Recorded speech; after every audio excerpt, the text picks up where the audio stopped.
This is episode 116 of Zen and the Art of Real Estate Investing with my guest, Kenny Bedwell. Kenny is a short-term real estate manager and owner from the Buffalo area, but he just told me he's currently in Destin. He's probably in a short-term rental because Kenny is the founder of STR Insights and also the co-host with Bill Faith of STRonomics. Kenny, welcome to the show.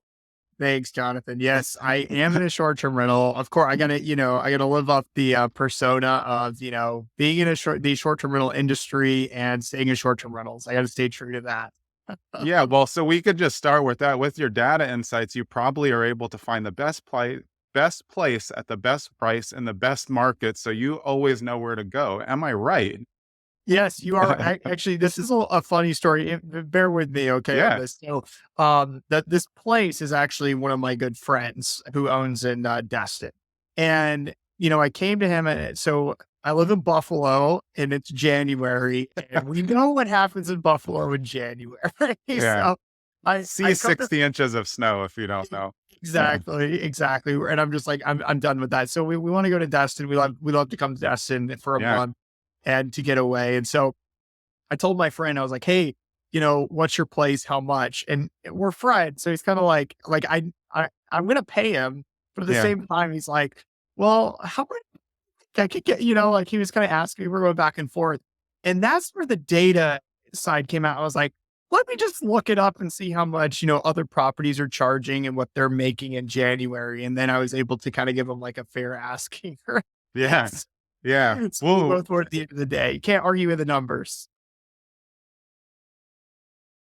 What if you did know, in ninth grade or something? It just seems like there's so many kids that are in high school, Yeah. elementary school, who might really be interested in real estate earlier than people think. I'm trying to expose that because now you know how interesting it is. But like, imagine yourself in high school, if you're a data person, which I know you are, and Yeah. I am. I used to do basketball, baseball statistics. I was obsessed, but I could see myself getting obsessed with like short-term rental statistics and geographic markets at that time.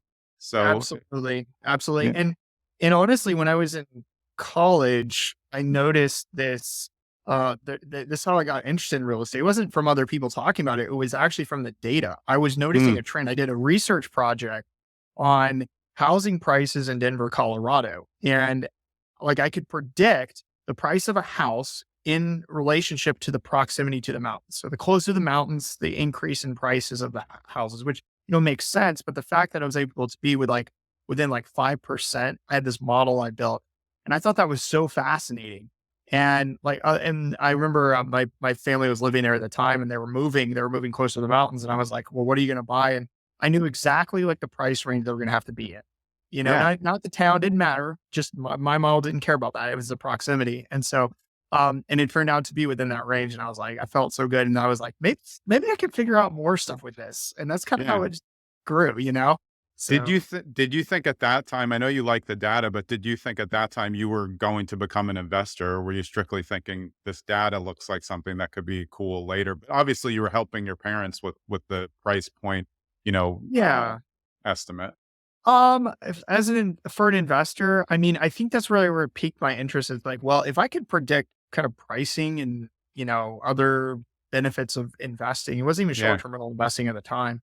It was just investing in general. I was like, what else can I do with this to, and use this for my benefit beyond just like, oh, this is a fun fact. Yeah. I know we're going to get into the data side, but how was it learning to be a manager of short-term rentals on those first 7 units? Because, management's not for everybody in short term. You Yeah. have to be good at it in order to keep the flow and the trajectory of the units going up. Because if you get a few bad reviews, the algorithm just says good night to you. Yeah, it does. Yeah. Yeah. There's a joke. It's, do you know where the best place to hide a dead body is? Oh, I'm going to like it. Tell me.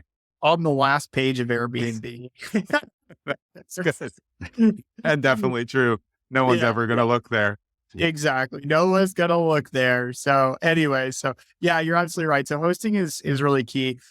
Once again, I was early enough in the industry and then I was joining groups. I was surrounding myself by other hosts who were better, and I learned from them. And so I was able to just rise straight to the top through the right messaging, knew the right amenities, just ways to handle situations, automations, and just staying on front with technology. I mean, technology's a lifesaver. When I automated my messaging, that was huge. Yeah. Yeah. Yeah. Like just little things like that keep you on the forefront. And like, I was talking to somebody the other day, another host, and they were asking me, they're like, well, how do you deal with it? Like you have STR Insights, you've got all these other like weird businesses and stuff that you do, and you still manage properties and you won't hire a property manager. I was like, yeah, I don't need to because I have technology. And they're like, well, how do you deal with guests when they ask you questions? I was like, sometimes I don't even talk to my guests. And they'll Yeah. give me a review and they're like, excellent communication. He checked in on me all the time. It was all automated, Yeah. Yeah. and there were no issues. Now, they do send me something I can see it, but like I really don't interact that often with like guests. And I still have really high reviews. Now, I'm not the best of the best. I'm not going to lie there, but it's not my zone of genius, but I'm still pretty good at it. And it is required to get in this industry. You have to be hospitable.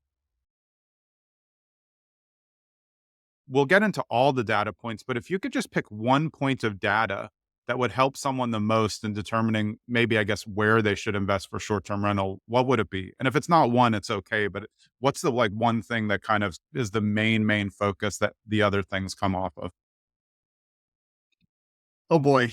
Oh man. Yeah. Maybe it's more. Yeah. Okay. So the way I teach people for finding investable markets. So I can't give you a one answer. I can give you Yeah. a five. And let me give you Yeah. five Perfect. key points here that I look at. There's a lot of metrics.